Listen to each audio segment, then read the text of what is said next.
The champagne glass fell from Naomi Thompson's fingers in slow motion, crystal shattering against the marble floor of the grand ballroom. The sound should have been loud enough to stop everything, but the 200 guests continued cheering as her husband of 8 years slipped a massive diamond ring onto another woman's finger. Brandon was on one knee in the center of the room, his face glowing with joy as he looked up at Rebecca Harrison, his boss. The same Rebecca who had been calling him for emergency meetings every weekend for the past 6 months. The same Rebecca who had insisted on this company celebration tonight, telling everyone it would be unforgettable. Say yes. Say yes, the crowd chanted, thinking this was all part of some elaborate corporate presentation. After all, Rebecca Harrison was the CEO of Harrison Industries, and Brandon was her rising star executive. Nobody questioned why the company's biggest celebration would include a marriage proposal. Nobody except Naomi, who stood frozen behind a marble pillar, watching her entire world crumble. Rebecca's perfectly manicured hand touched Brandon's face as she said yes, loud enough for everyone to hear. "I've been waiting for this moment for so long," she whispered, but Naomi heard every word. She had moved closer without thinking, drawn by the horrible fascination of watching her life end. The crowd erupted again. Glasses clinked. Someone started playing romantic music. Naomi felt like she was drowning in the middle of a celebration. Brandon stood up and pulled Rebecca into his arms, spinning her around as photographers captured every moment. His eyes swept the crowd, taking in all the congratulatory faces, and for just a second they landed on Naomi. Their eyes met across the room. For that instant she saw something flicker across his face. Guilt? Fear? But then Rebecca pulled his attention back to her, and he was smiling again, accepting handshakes and back pats from colleagues. Naomi backed away from the pillar, her heart hammering so hard she thought everyone could hear it. She looked down at her own hands, at her simple wedding ring that suddenly felt like it weighed 1,000 pounds. 8 years. 8 years of marriage, and this was how it ended? Not with a conversation or even a fight, but with a public humiliation disguised as a celebration? She thought about all the times Brandon had come home late, smelling like expensive perfume he claimed was from client meetings. All the business trips that got extended at the last minute. All the times he had pushed her away when she tried to be affectionate, claiming he was stressed about work. Now she understood. He hadn't been stressed about work. He had been planning this. The worst part wasn't even the betrayal itself. It was how elaborate this whole thing was. This wasn't a moment of weakness or a mistake. This was calculated. Planned. Rebecca had organized this entire company event just so she could have the perfect setting for her proposal. And Brandon had gone along with it, knowing his wife was in the audience. Naomi looked around the room at all the familiar faces. These were people she had entertained in her home. People she had cooked for during Brandon's business dinners. People who knew she existed, knew she was married to Brandon, and yet not one of them seemed confused by what they had just witnessed. That's when the horrible truth hit her. They all knew. Every single person in this room knew about Brandon and Rebecca, and she was the only one who had been living in the dark. A waiter approached her with a concerned look. "Ma'am, are you all right? You look pale." Naomi opened her mouth to speak, but no words came out. What was she supposed to say? That she had just watched her husband propose to another woman? That her entire life had been a lie? Instead, she turned and walked toward the exit, her heels clicking against the marble floor. Each step felt like it took tremendous effort, like she was walking through deep water. Behind her, the celebration continued. Someone was making a toast now, talking about love and commitment and new beginnings. As she reached the hotel lobby, Naomi caught sight of herself in the large mirrors that lined the walls. She looked like a ghost. Her beautiful brown skin had gone ashen, and her eyes looked hollow. The black cocktail dress she had chosen so carefully for tonight hung on her frame like mourning clothes. She pulled out her phone to call an Uber, but her hands were shaking so badly she could barely touch the screen.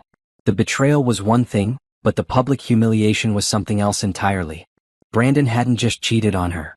He had made her a fool in front of everyone they knew. But as she stood there in that empty hotel lobby, listening to the distant sounds of celebration from the ballroom, something besides grief began to grow inside her chest. It started small like a tiny flame, but it was getting stronger with each passing second. Anger. Not the hot, explosive kind that makes people do stupid things. This was cold and clear and sharp as glass. Brandon thought he could discard her like an old piece of furniture. He thought he could humiliate her and walk away without consequences. He was wrong. Naomi sat in the back of the Uber, staring out at the city lights blurring past. The driver had tried to make conversation at first, commenting on her elegant dress and asking if she had been to a nice event. When she didn't respond, he turned up the radio and left her alone with her thoughts. She couldn't stop replaying the proposal scene, but now other memories were flooding back too. Memories that painted a very different picture of her marriage than the one she had been living in. She remembered the day she met Brandon at the community center where she volunteered. He had been there for a corporate charity event, looking handsome in his expensive suit and talking about giving back to the community. When he asked for her number, she felt like the luckiest woman in the world. Their dating period had been like a fairy tale. He took her to nice restaurants, brought her flowers, and talked about building a future together. When he proposed after 2 years, it was everything she had dreamed of. Simple but heartfelt, in the park where they had their first picnic. The wedding had been small but perfect. They couldn't afford anything elaborate because Brandon was still finishing his MBA, and Naomi was working 2 jobs to help support them.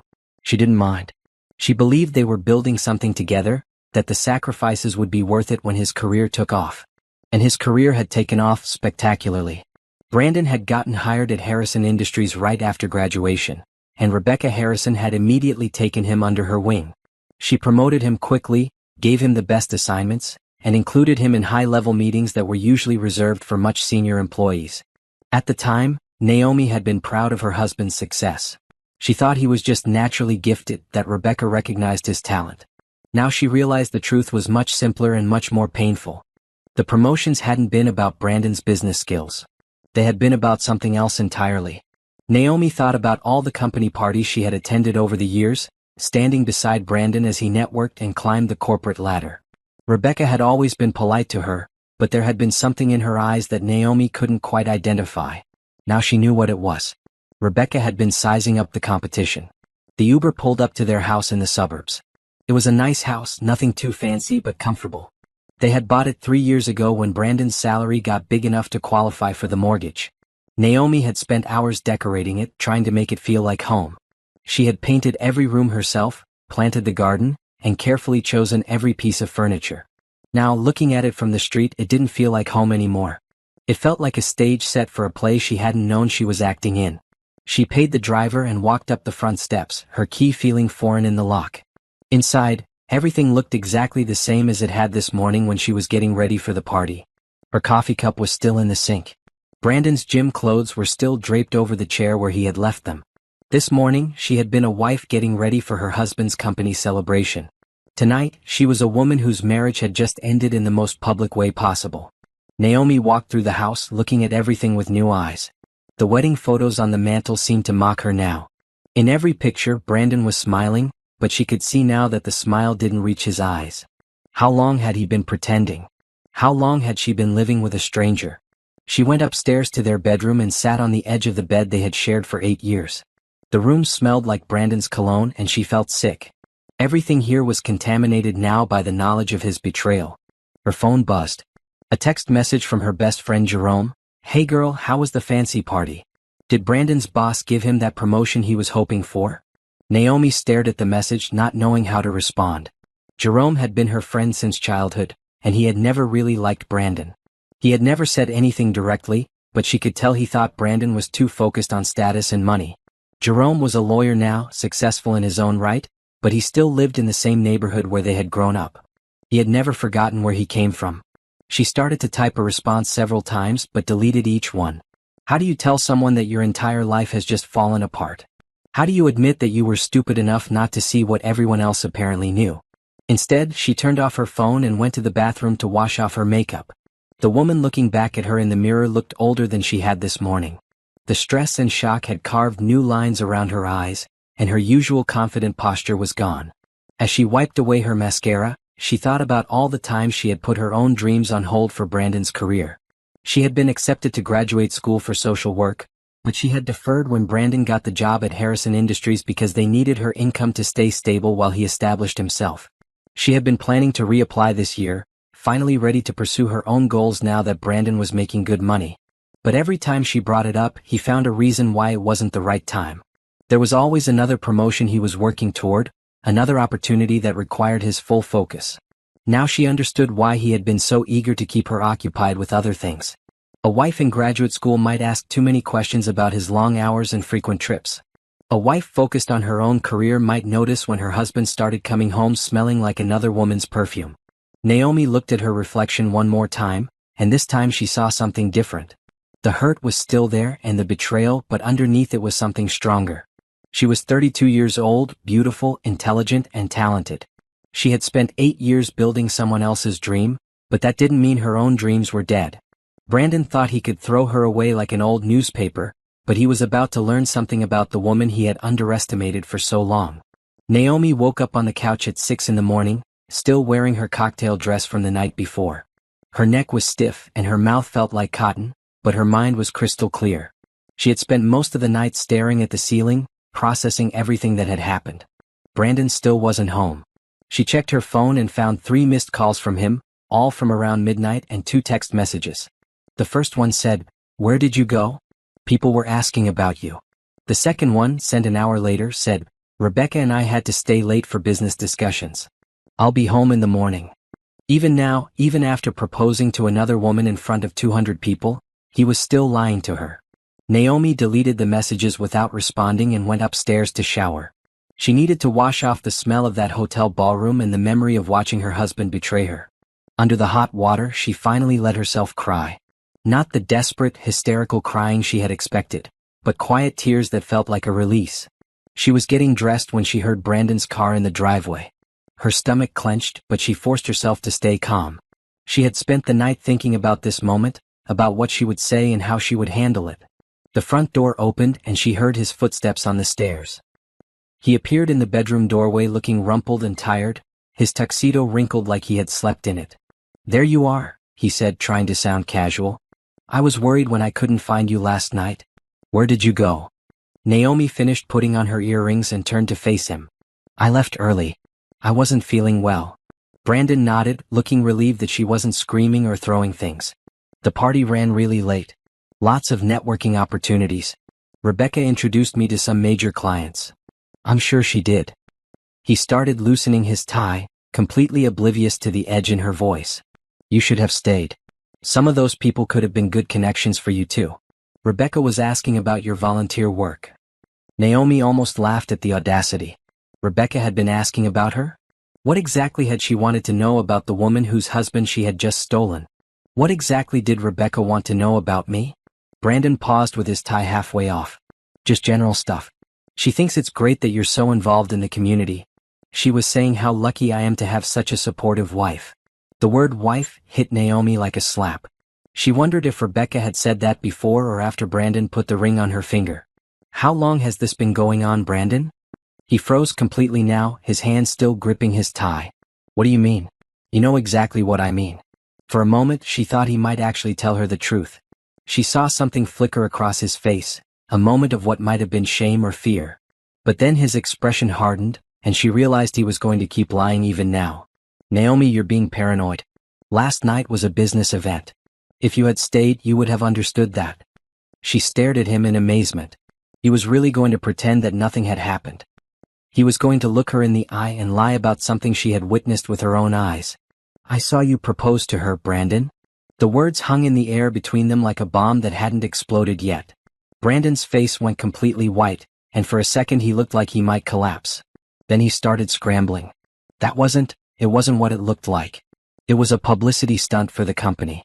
Rebecca wanted to generate buzz for the new marketing campaign. Naomi had been prepared for him to deny it, but she hadn't expected him to insult her intelligence quite this blatantly. A publicity stunt that required you to put a real diamond ring on her finger and tell her you'd been waiting for this moment? You don't understand the business world, Naomi. Sometimes you have to do things that look one way but are really something else entirely. She almost felt sorry for him. He was so desperate to maintain his lies that he was willing to say anything, no matter how ridiculous it sounded. "So you're telling me that you got down on one knee in front of 200 people, proposed to your boss with what looked like a real engagement ring, and it was all just pretend?" "Exactly. It was Rebecca's idea. She thought it would get people talking about the company." Naomi walked to her dresser and started putting her jewelry away, each movement calm and deliberate. "Where did you sleep last night, Brandon?" "At the office. Rebecca and I had to debrief about the event and plan our next moves." "With her wearing your engagement ring?" Brandon was sweating now, realizing that every answer he gave was digging him deeper into the hole. It's a prop, Naomi. It's not real. She turned back to face him, and something in her expression must have warned him that his lies weren't working. Show me your phone. What? If this is all innocent business stuff, show me your phone. Show me your text messages with Rebecca. Show me your call log. Brandon's mouth opened and closed like a fish gasping for air. I don't have to prove anything to you. You're my wife. You should trust me. I was your wife, Naomi said quietly. But I don't think I am anymore. The truth of those words hit both of them at the same time. Brandon's face crumpled, and for a moment she thought he was going to confess everything. Instead, he got angry. This is ridiculous. You're being completely irrational. 1 minute you're worried about nothing, and the next minute you're talking like our marriage is over. Our marriage ended last night when you proposed to another woman. The only question now is whether you're going to keep lying about it or finally tell me the truth. Brandon stared at her for a long moment, and she could see him weighing his options. Finally, he seemed to make a decision. Fine. You want the truth? Rebecca and I have developed feelings for each other. But nothing physical has happened between us. Last night was just, we got caught up in the moment. Even his confession was a lie. Naomi could see it in his eyes, hear it in his voice. He was still trying to minimize what he had done, still trying to make it sound like some innocent mistake instead of the calculated betrayal it actually was. But she had heard enough. She picked up her purse and headed for the door. Where are you going? Out. I need some air. Naomi, wait. We can work this out. We can go to counseling. She paused at the bedroom door and looked back at him. He looked pathetic standing there in his wrinkled tuxedo, still trying to convince her that black was white. No, Brandon. We can't work this out. Some things can't be fixed. Naomi drove aimlessly around the city for hours, not ready to go back home but not sure where else to go. She finally ended up at Jerome's law office, even though it was Saturday and she knew he probably wouldn't be there. To her surprise, his car was in the parking lot. She found him in his office, surrounded by case files and legal documents, reading glasses perched on his nose. When he looked up and saw her face, he immediately pushed his work aside. What happened? The whole story came pouring out. Jerome listened without interrupting, his expression growing darker with each detail. When she finished, he leaned back in his chair and shook his head. I never liked that man, but even I didn't think he was capable of something like this. I feel so stupid, Jerome. How did I not see it? Because you loved him and you trusted him. That doesn't make you stupid. That makes you human. Jerome made her tea and ordered Chinese food, and they spent the afternoon talking through everything. He helped her understand her legal options and made a list of practical things she needed to do. Find a divorce attorney, separate their finances, figure out where she was going to live. You can stay with me as long as you need to, he offered. I've got plenty of space. Naomi appreciated the offer, but she wasn't ready to make any big decisions yet. She needed to go home and start figuring out what came next. She also needed to face Brandon again and have the conversation they should have had this morning. When she got back to the house, Brandon's car was gone. She found a note on the kitchen counter, gone to think about things. We'll talk when I get back. I love you. Too little, too late, she thought, crumpling up the note. The house felt different now that she knew the truth. Every room held memories that had been poisoned by Brandon's betrayal. The kitchen where she had cooked him dinner every night. The living room where they had watched movies together. The bedroom where she had believed they were building a life together. Naomi decided to start packing some of her things, just in case she decided to take Jerome up on his offer to stay with him. She went upstairs to get her suitcases from the attic storage area.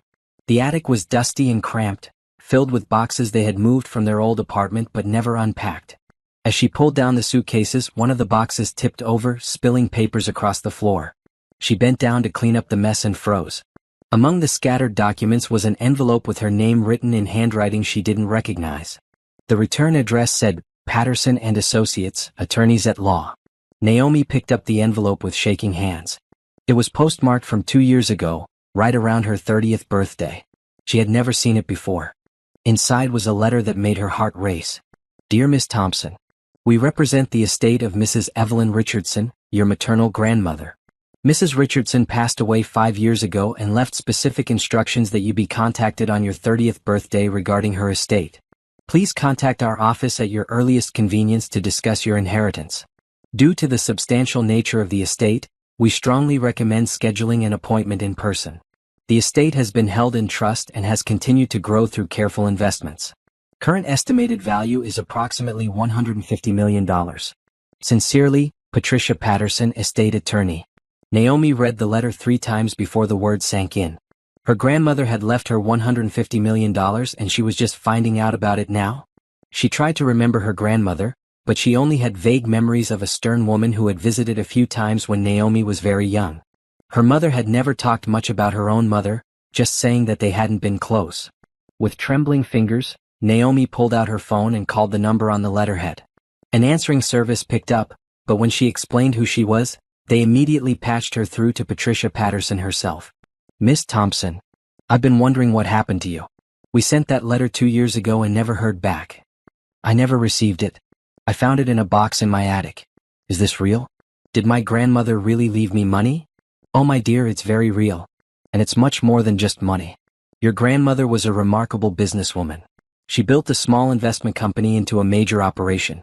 When she died, she left everything to you with very specific instructions. Naomi's legs felt weak. She sat down on a dusty box. What kind of instructions? She wanted to make sure you were mature enough to handle the responsibility, so she set up a trust that you could access starting on your 30th birthday. She also wanted to make sure you weren't being manipulated by anyone who might be after your money. The irony wasn't lost on Naomi. Her grandmother had been trying to protect her from gold diggers, but the letter had never reached her. Where was the letter supposed to be sent? To your address at the time. Let me check. It was sent to 428 Maple Street, apartment 3B. That was their old apartment, the one they had moved out of shortly after her 30th birthday. The letter must have been forwarded to their new house and gotten mixed up with their moving boxes. Miss Patterson, you said the estate was worth $150 million 2 years ago. What's it worth now? With the investments we've made according to your grandmother's guidelines, it's now worth approximately $180 million. And that's not including the real estate holdings and the investment company itself. Naomi felt like she was dreaming. This morning she had been a betrayed wife with no money and nowhere to go. Now she was apparently worth more money than she could even comprehend. I need to see you as soon as possible. Of course. Can you come in Monday morning? I have so much to show you. Your grandmother left detailed letters explaining everything she wanted you to know. After hanging up, Naomi sat in the dusty attic, holding the letter and trying to process what had just happened. Her entire life had just changed again, but this time it was in a way she never could have imagined. She thought about Brandon's betrayal, about the humiliation of last night, about feeling powerless and discarded. But she wasn't powerless at all. She was one of the wealthiest women in the state and Brandon had no idea. A slow smile spread across her face. Brandon thought he could trade her in for his boss and her corporate connections. He thought Naomi was just some ordinary woman who would quietly disappear while he started his new life. He was about to learn how wrong he was. Monday morning couldn't come fast enough. Naomi had spent the weekend in a strange state of shock, alternating between disbelief about her inheritance and anger about Brandon's betrayal. Brandon had come home Sunday night, trying to act normal and talking about working through their problems, but she barely listened to him. She had a bigger conversation to prepare for. The law offices of Patterson and Associates were in downtown's financial district, in a building that screamed old money and established power. Patricia Patterson turned out to be a woman in her 60s with silver hair and sharp eyes that reminded Naomi of her grandmother. You look just like Evelyn did at your age, Patricia said as she led Naomi to a conference room. She would be so proud to see the woman you've become. I wish I had known her better. My mother never talked about her much. Patricia's expression grew sad. Your grandmother regretted that estrangement deeply. That's part of why she was so determined to leave everything to you. She wanted to make sure the family legacy continued. The conference room table was covered with documents, photographs, and thick folders. Patricia poured coffee and settled in across from Naomi. Let me start with the basics. Your grandmother, Evelyn Richardson, started with nothing.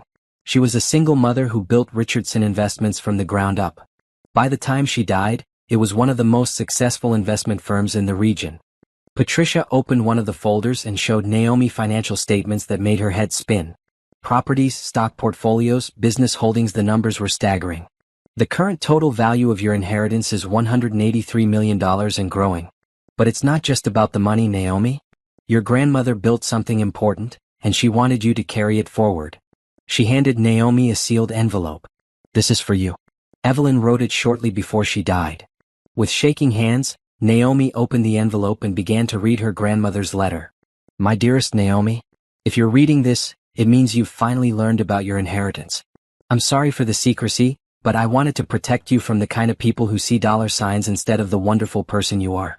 I know your mother and I had our differences, but they were never about you. I loved you from the moment you were born, and I've been watching your life from a distance. I'm proud of the woman you've become, your kindness, your intelligence, your strength. I built this company not just to make money, but to have something meaningful to pass down to you. Richardson Investments has always been about more than profit. We invest in companies that make the world better, that treat their employees well, that contribute to their communities. I hope you'll continue that tradition, but I also hope you'll make it your own. This is your inheritance to do with as you see fit. You don't owe anyone anything, not me, not your mother, and certainly not anyone who might try to manipulate you for your money. Be careful who you trust, but don't be afraid to trust at all. The right people will love you for who you are, not what you have. Live boldly, my dear granddaughter. You have the resources now to make any dream come true. All my love, Grandmother Evelyn. Naomi wiped away tears as she finished reading. Her grandmother had known her better than she had realized. There's more, Patricia said gently. Your grandmother left specific instructions about what should happen if you were ever in an abusive relationship or if someone was trying to take advantage of you financially. What kind of instructions? She set up legal and financial protections. Hidden assets, offshore accounts, safety nets that would make sure you could always walk away from a bad situation with your independence intact. Naomi thought about Brandon, about how he had controlled their finances and made all the major decisions about their life together. Her grandmother had somehow anticipated that she might need an escape route. Patricia, I need to ask you something. If I wanted to take action against someone who had betrayed me, what kind of resources do I have access to? Patricia's eyes sharpened with interest. What kind of action are we talking about? Naomi told her about Brandon and Rebecca, about the affair and the public humiliation. As she talked, Patricia took notes, her expression growing more serious. Your husband doesn't know about the inheritance? He has no idea. He thinks I'm just a broke wife who depends on him for everything. Good. That gives us advantages. Tell me about his company, about this Rebecca woman. For the next hour, they discussed Harrison Industries, Rebecca's position, and what Naomi knew about the company's finances. Patricia made more notes and asked detailed questions. I'll need to do some research, but there are several ways we could approach this. Your grandmother's company has connections throughout the business world. We could buy stock in Harrison Industries, we could investigate their business practices, we could even position you to make a takeover bid if the circumstances were right. Naomi felt a thrill of excitement. For the first time since Saturday night, she felt like she had some control over her situation. I want them to pay for what they did to me. Not just Brandon but Rebecca too. They humiliated me in front of everyone we know. They made me feel worthless and powerless. And now you're neither worthless nor powerless, Patricia said with a smile that reminded Naomi of her grandmother. You're one of the most powerful women in this city, and they have no idea what's coming. They spent the rest of the morning going through paperwork and setting up accounts. By lunchtime, Naomi had access to more money than she had ever dreamed of. But more importantly, she had a plan. There's one more thing, Patricia said as they finished up. Your grandmother left you a house. It's been maintained by a property management company all these years, waiting for you. She handed Naomi an address in the most exclusive neighborhood in the city. It's fully furnished and ready for you to move in whenever you're ready. Naomi looked at the address and felt another piece of her new life falling into place. She wouldn't be staying with Jerome or begging Brandon for a place to live. She had her own mansion waiting for her. As she left the law office, Naomi felt like a completely different person than the woman who had walked in that morning. She was still hurt by Brandon's betrayal, but she was no longer powerless. She had resources now and she had a plan. Brandon and Rebecca thought they had won. They thought they could discard her and move on with their lives without consequences. They were about to learn how expensive their betrayal was going to be. The house, no, the mansion that her grandmother had left her was everything Naomi could have dreamed of. Situated on 3 acres in the city's most prestigious neighborhood, it was a stunning example of classical architecture with modern updates throughout.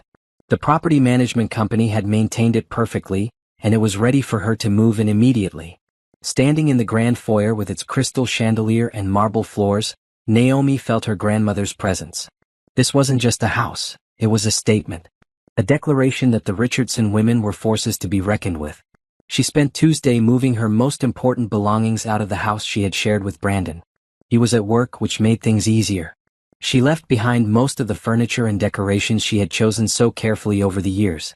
They belonged to a different life, a life where she had been content to live in someone else's shadow. Jerome helped her move, and his reaction to the mansion was exactly what she had hoped for. "Girl, this place is incredible. Your grandmother had serious taste." "She had serious everything," Naomi replied, looking around the expansive living room. "I'm still trying to wrap my head around all of this." That evening, she called Brandon to tell him she had moved out. She kept the conversation brief and factual, offering no details about where she was going or how she could afford it. "Naomi, please. Let's talk about this. I made a mistake, but we can fix it." "There's nothing to fix, Brandon. You made your choice. Where are you staying? Are you at Jerome's?" "I'm somewhere safe. That's all you need to know." Wednesday morning, Naomi met with Patricia again, this time at Richardson Investments. The offices were impressive, modern but sophisticated, with original artwork and floor-to-ceiling windows overlooking the financial district. "Welcome to your company," Patricia said as they toured the offices. "Your grandmother's team is still here, and they're excited to meet you." The staff turned out to be a mix of seasoned professionals and younger analysts, all of whom had clearly respected Evelyn Richardson deeply. When Patricia introduced Naomi as the new owner, their faces lit up with genuine enthusiasm. "Ms. Richardson talked about you all the time," said Robert, the company's senior portfolio manager. "She was so proud of your volunteer work and your commitment to helping others. She always said you would bring a fresh perspective to the company when you were ready," added Lisa, the research director. Naomi spent the morning learning about the company's current investments and strategies. Her grandmother had been right about focusing on socially responsible investing. Richardson Investments had built its reputation on finding companies that were profitable and ethical. "Now," Patricia said when they were back in her office, "let's talk about Harrison Industries." She opened a thick file filled with financial documents and research reports. "I had my team do a deep dive into their business. The results are very interesting. According to the research, Harrison Industries was more successful than it appeared from the outside, but there were some concerning patterns in their financial reports. The company had been making aggressive acquisitions and taking on significant debt to fuel rapid growth. Rebecca Harrison is leveraged to the hilt," Patricia explained. "She's been borrowing against future earnings to fund expansion. It's worked so far, but it's made the company vulnerable." "Vulnerable how?" "If their cash flow gets disrupted or if they lose a few major clients, they could find themselves in serious trouble very quickly. And there are some irregularities in their accounting that suggest they might be inflating their earnings." Naomi studied the reports, her business classes from college coming back to her. "So if someone wanted to put pressure on the company?" "There are several ways to do it. We could short their stock, we could poach their clients, we could even make a hostile takeover bid if we wanted to get aggressive." "What would you recommend?" Patricia smiled. "I think we start subtle and build from there. First, we buy a significant stake in the company. That will give you a seat at the table and access to their internal information. Then we see what we can find." Over the next few days, Naomi threw herself into learning everything she could about business and investing.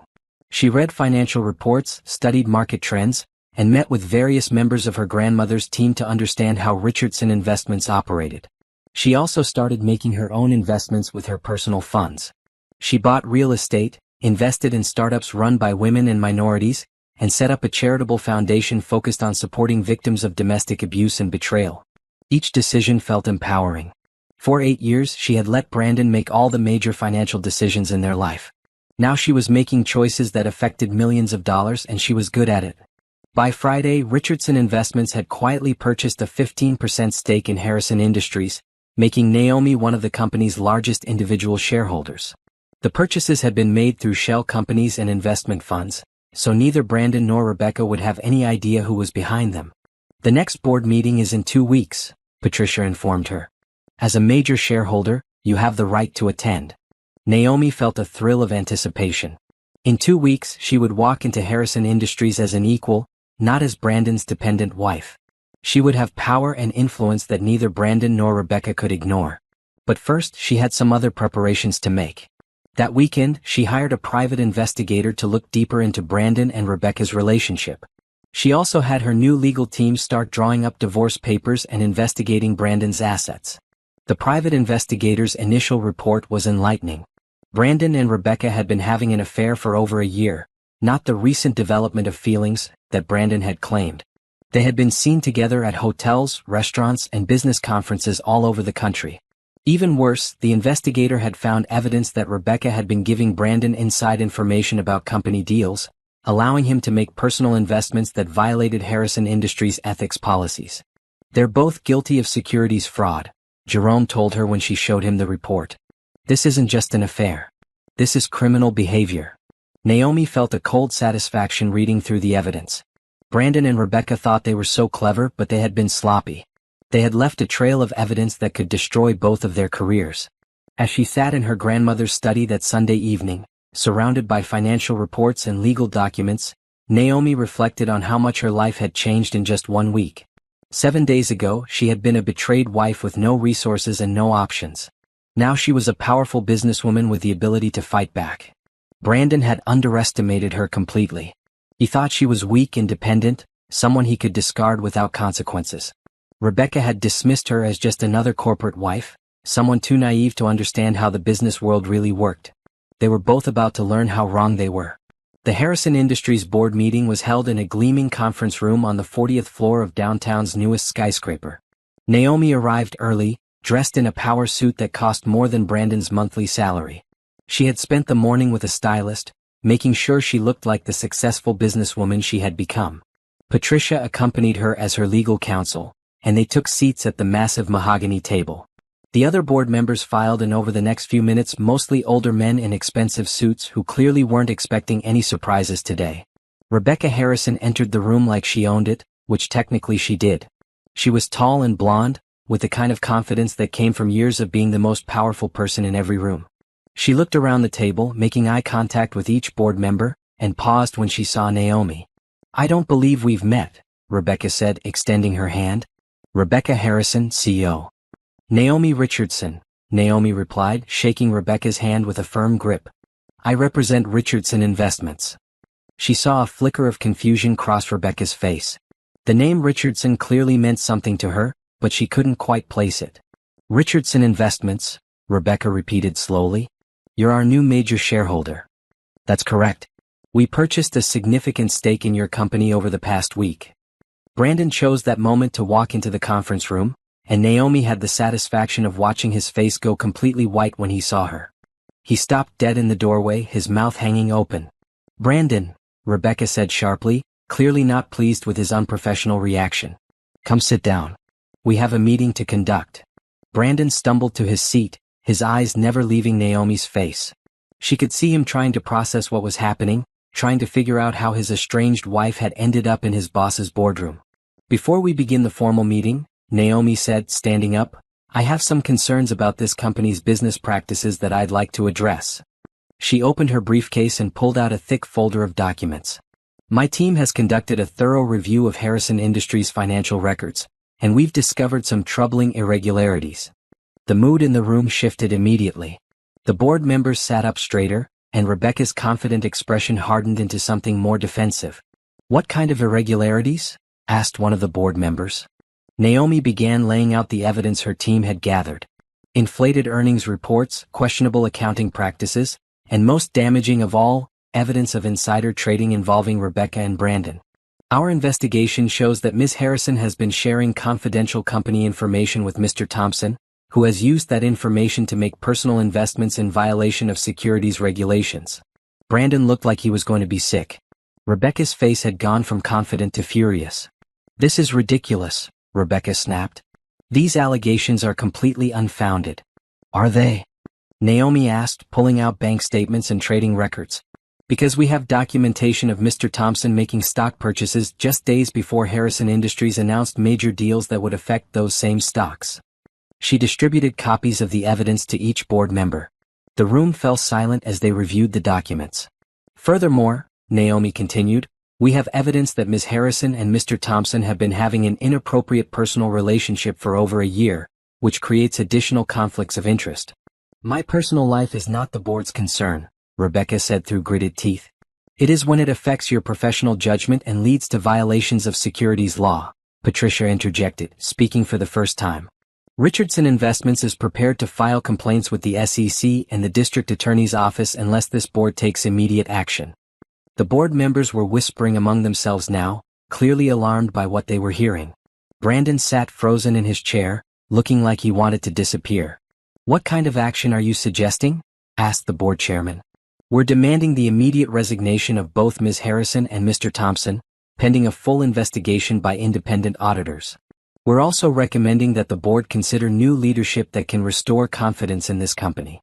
This is a hostile takeover disguised as a fraud investigation, Rebecca accused. You're trying to steal my company. I'm trying to protect the shareholders and employees of this company from criminal behavior, Naomi replied calmly. But if you'd prefer to fight this in court and in the press, that's your choice. The board chairman called for a recess, and the members huddled in urgent conversation. Rebecca and Brandon stood in the corner, arguing in whispered tones. Naomi could see Rebecca gesturing angrily and Brandon looking increasingly panicked. When the meeting reconvened, the board chairman looked grim. The board has voted to suspend Ms. Harrison and Mr. Thompson pending an independent investigation. We're also accepting Richardson Investments' offer to provide interim leadership during this transition. Rebecca's face went purple with rage. You can't do this. I built this company. You also nearly destroyed it, the chairman replied. Security will escort you both out. As security guards approached, Rebecca turned to Naomi with pure hatred in her eyes. I don't know who you think you are, but this isn't over. Yes, it is, Naomi said quietly. It's completely over.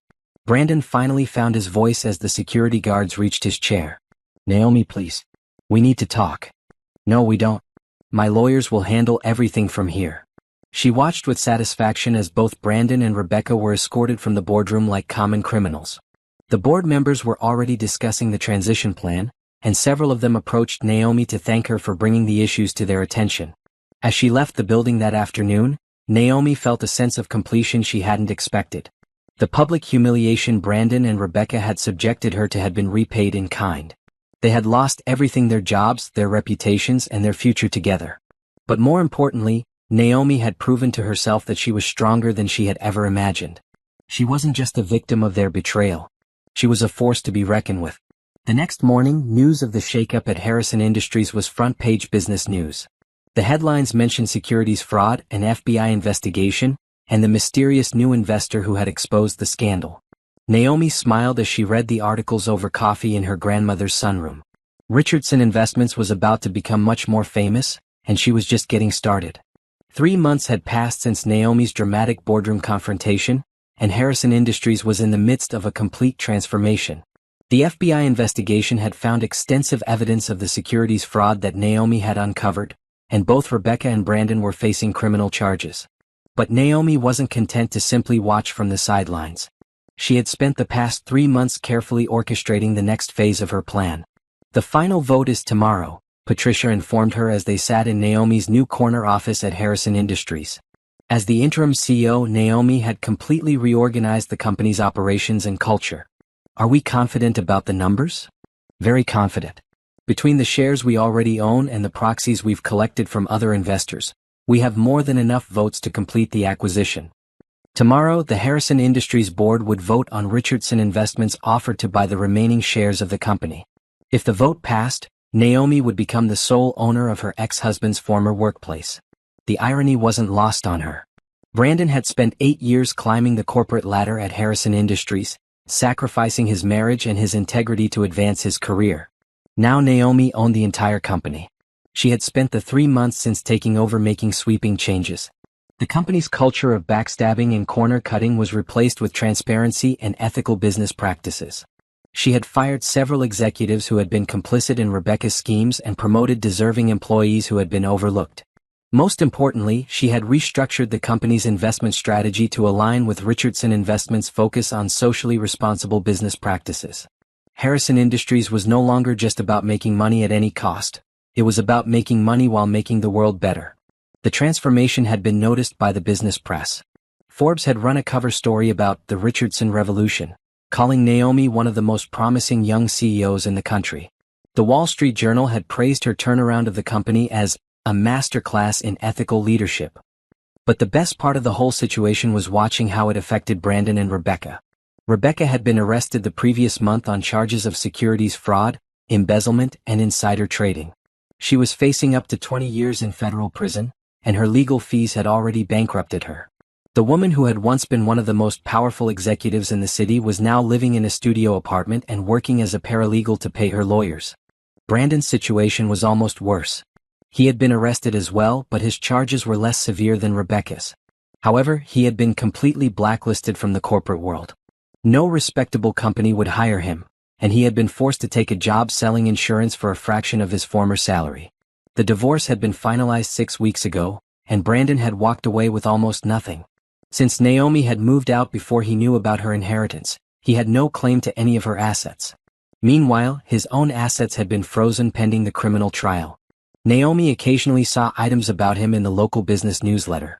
He had tried to start his own consulting firm, but it had failed when potential clients learned about his legal troubles. He had been spotted working at a car dealership, then at a real estate office, each job lasting only a few weeks before his reputation caught up with him. But the most satisfying moment had come 2 weeks ago, when Naomi was having lunch at the city's most exclusive restaurant. She had been celebrating the signing of a major new client when she spotted a familiar figure at the host's stand. Brandon was standing there in an ill-fitting suit, clearly asking about job openings. The maitre d' was politely but firmly explaining that they weren't hiring. As Brandon turned to leave, his eyes met Naomi's across the restaurant. For a moment they just stared at each other. Naomi sitting at the best table in the house, wearing designer clothes and discussing million-dollar deals. Brandon looking desperate and defeated, clearly struggling just to find work. He had started to approach her table, but Naomi had simply looked away and continued her conversation. Whatever he had wanted to say to her, she had no interest in hearing it. Now, as she prepared for tomorrow's board vote, Naomi reflected on how completely her life had changed. 8 months ago, she had been a housewife who thought her biggest problem was her husband working too much. Today, she was about to become the owner of a company worth over $500 million. Her phone buzzed with a text from Jerome, "Dinner tonight to celebrate tomorrow's vote?" She smiled and typed back, "Absolutely. You're buying, though I'll be unemployed after tomorrow." It was a joke, of course. Once she owned Harrison Industries outright, she could restructure it however she wanted. She was planning to merge it with Richardson Investments to create one of the largest ethical investment firms in the country. The combined company would be worth over $700 million, making Naomi one of the wealthiest people in the state. Not bad for a woman who 8 months ago had been financially dependent on her cheating husband. That evening, Jerome took her to the same restaurant where she had seen Brandon job hunting. They sat at the same table where she had ignored her ex-husband's desperate attempt to approach her. "I have to ask," Jerome said over champagne, "are you happy? I mean, really happy? You've gotten everything you wanted, but was it worth it?" Naomi considered the question seriously. Was she happy? She was successful, powerful, and wealthy beyond her dreams. She had gotten complete revenge on the people who had betrayed and humiliated her. But was that the same thing as happiness? "I'm proud of what I've accomplished," she said finally. "I'm proud that I didn't just roll over and let them destroy me. I'm proud that I built something meaningful from the pieces of my broken life." "That's not what I asked." Jerome had always been able to see through her defenses. It was one of the things she valued most about their friendship. "I'm getting there," she admitted. "The revenge part felt good, but it's not what makes me happy day to day. What makes me happy is running a company that actually helps people.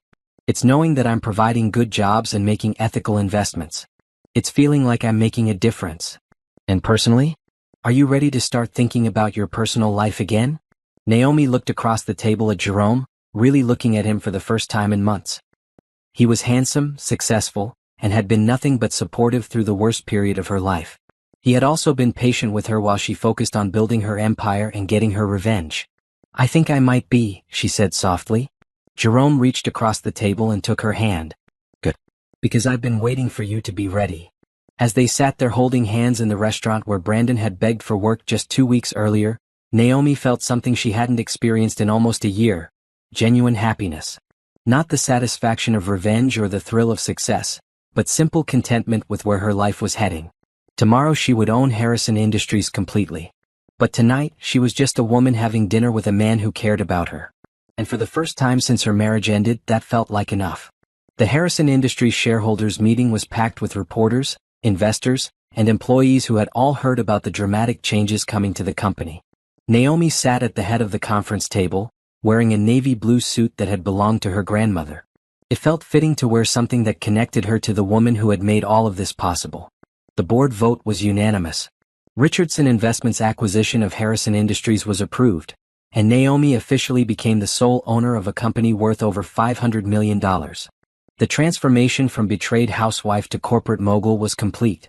As the meeting broke up and reporters swarmed around her for interviews, Naomi felt a sense of closure that she hadn't expected. This wasn't just about revenge anymore. It was about proving to herself that she was capable of anything she set her mind to. She was wrapping up her final interview when her assistant approached with a concerned expression. "Ms. Richardson, there's someone here to see you. He says it's urgent and personal."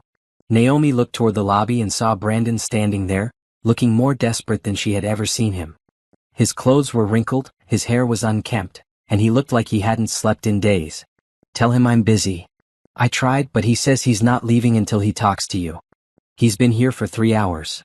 Naomi sighed. She had avoided this confrontation for months, but apparently it was inevitable. "Fine.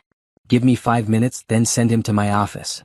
Her office on the 40th floor was a stark contrast to the modest suburban house where she had lived with Brandon.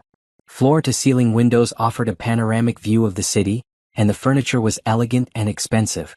Everything about the space screamed success and power. Brandon knocked tentatively on the door and entered when she called out. He looked around the office with obvious amazement, taking in the expensive artwork and the view. "Nice office," he said weakly. "Thank you. You have 10 minutes. Make it count." Brandon sat down across from her desk and for a moment he just stared at her. "I don't even know where to start. How about with an apology?" "I'm sorry, Naomi. I'm so sorry for everything. I know I hurt you, I know I humiliated you, and I know I destroyed our marriage. But I never meant for things to go this far." Naomi leaned back in her chair and studied him. He looked genuinely remorseful, but she had seen him lie too many times to trust his expressions. "You never meant for what to go this far. You never meant to get caught. I never meant to hurt you this badly. The thing with Rebecca, it started as just a stupid mistake and then it got out of control. A mistake that lasted over a year? A mistake that involved securities fraud and insider trading? A mistake that ended with you proposing to her in front of 200 people? Brandon winced. "I know how it looks, but it looks like you calculated every move you made. It looks like you used me to advance your career and then discarded me when you found someone more useful." "That's not true. I loved you, Naomi. I still love you." The words hung in the air between them. 6 months ago they might have meant something to her. Now they just sounded pathetic. "If you loved me, you wouldn't have cheated on me for a year. If you loved me, you wouldn't have let me find out about your affair by watching you propose to another woman." "I was going to tell you. I was trying to find the right way." "Stop." Naomi held up her hand. "Just stop lying. Even now, even after everything that's happened, you're still lying to me." Brandon's shoulders sagged in defeat. "What do you want me to say?" "I want you to tell me the truth. For once in your life, just tell me the truth." He was quiet for a long moment, and when he spoke again, his voice was barely above a whisper. "You're right. I used you. I married you because you were safe and supportive and I knew you would help me build my career. And when Rebecca offered me something better, I took it without thinking about what it would do to you." Finally, honesty. It hurt to hear, but it was also a relief. "And the proposal? The public humiliation. That was Rebecca's idea. She thought it would be romantic. I went along with it because I was a coward. I didn't want to have the conversation with you, so I thought if I made it public, it would force the issue." Naomi nodded slowly. It was exactly what she had suspected, but hearing him admit it was oddly satisfying. "So what do you want from me now, Brandon? Money? A job? A reference?" He looked up at her with something that might have been hope. "I want another chance.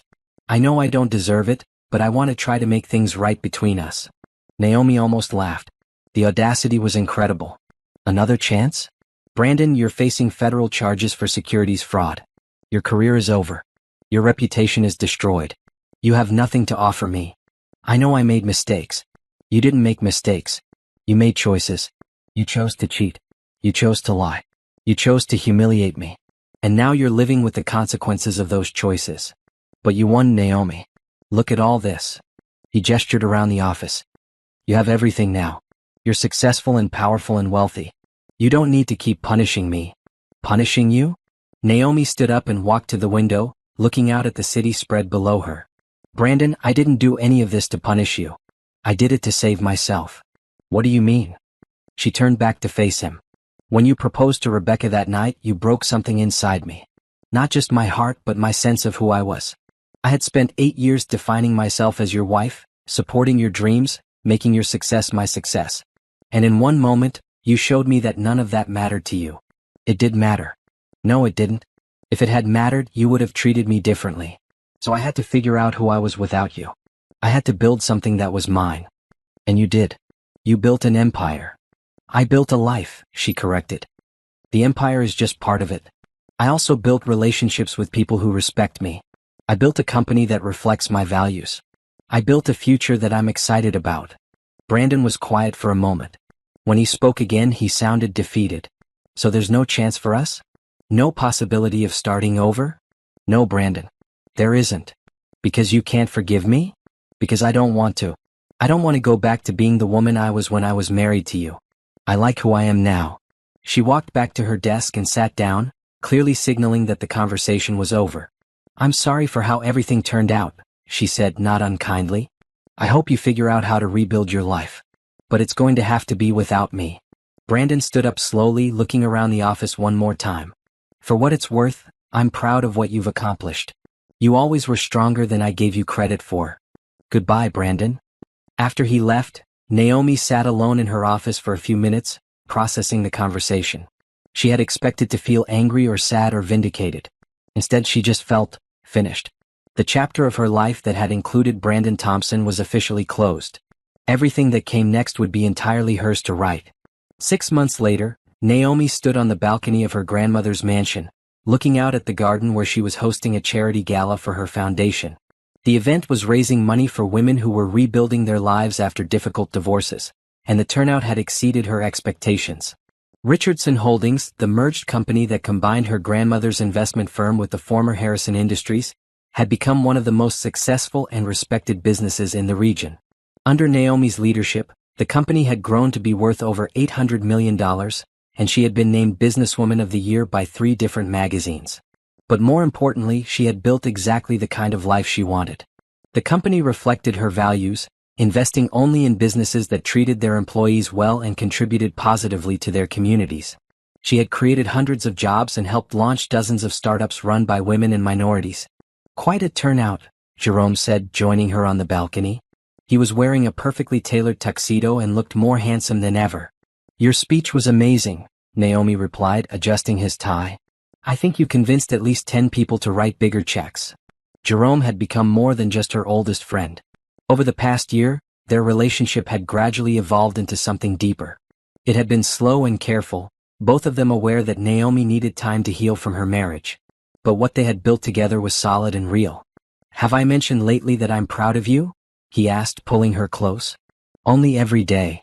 Good. Because what you've accomplished is incredible. Not just the business success, but the way you've turned your pain into something that helps other people. Naomi looked down at the garden, where 50 women were mingling and sharing their stories. Some were recent divorcees just starting to rebuild. Others were years into their new lives and serving as mentors. All of them had found strength they didn't know they had. It helps me too, she admitted, knowing that other women don't have to feel as powerless as I felt that night. She thought about the woman she had been 18 months ago, watching her husband propose to another woman and feeling like her world was ending. That woman couldn't have imagined the life Naomi was living now. Any regrets? Jerome asked. It was a question she had asked herself many times over the past year. She had hurt Brandon financially and professionally, probably more than he deserved. But she had also protected other potential victims and built something meaningful from the ashes of her old life. No, she said after a moment. I wish things had happened differently, but I don't regret how I handled them. And Brandon? Any word on how he's doing? Naomi had heard through mutual acquaintances that Brandon had eventually found work at a small accounting firm in another city. He had moved away after his divorce became final, apparently unable to stand living in the same place where everyone knew about his spectacular downfall. The criminal charges had been dropped in exchange for his cooperation with the investigation, but his reputation never recovered. I hope he's learning to be a better person, she said honestly. But I don't think about him much anymore. It was true. The man who had once dominated her thoughts and shaped her daily life had become just a footnote in her story. She felt neither hatred nor love for him now, just a kind of distant indifference. What about Rebecca? Rebecca Harrison had been sentenced to 5 years in federal prison for her crimes. Her company had been liquidated to pay back the money she had stolen, and her personal assets had been seized. The woman who had once been a powerful CO was now serving time in a minimum security facility, probably thinking about the life she had thrown away for her affair with Brandon. Same thing. I hope prison gives her time to think about the choices she made, but it's not my problem anymore. Jerome nodded and pulled her closer. I love that about you. You're strong enough to fight when you need to, but you don't hold on to anger. I learned that from my grandmother, I think. She didn't build her empire out of spite or revenge. She built it because she wanted to create something meaningful. Speaking of your grandmother, I have something to ask you. Jerome pulled away slightly and reached into his jacket pocket. Naomi's heart skipped a beat when she saw the small velvet box in his hand. Jerome, I know this might seem fast and I know you've been through hell with marriage. But I also know that what we have is different. We've been friends for 20 years and partners for one. I love who you are, not what you have. I loved you when you were married to Brandon, and I loved you when you were rebuilding your life, and I love you now that you're on top of the world. He opened the box to reveal a simple but elegant diamond ring, nothing like the ostentatious ring Brandon had given Rebecca. Will you marry me? Naomi looked down at the ring, then at Jerome's face, then out at the garden full of women who had rebuilt their lives after devastating losses. She thought about her grandmother, who had built an empire and left it to a granddaughter she barely knew because she believed in the power of women to rise above their circumstances. She thought about the woman she had been 18 months ago, broken and humiliated and powerless. And she thought about the woman she was today, successful and confident and surrounded by people who loved and respected her. Yes, she said and meant it completely. As Jerome slipped the ring onto her finger, Naomi felt the last piece of her new life fall into place. She had walked away from Brandon's betrayal with more than $308 million and a successful company. She had walked away with her dignity, her strength, and her future. The scared, dependent woman who had watched her husband propose to another woman was gone forever. In her place stood a powerful, confident woman who knew exactly what she was worth. And she was worth everything.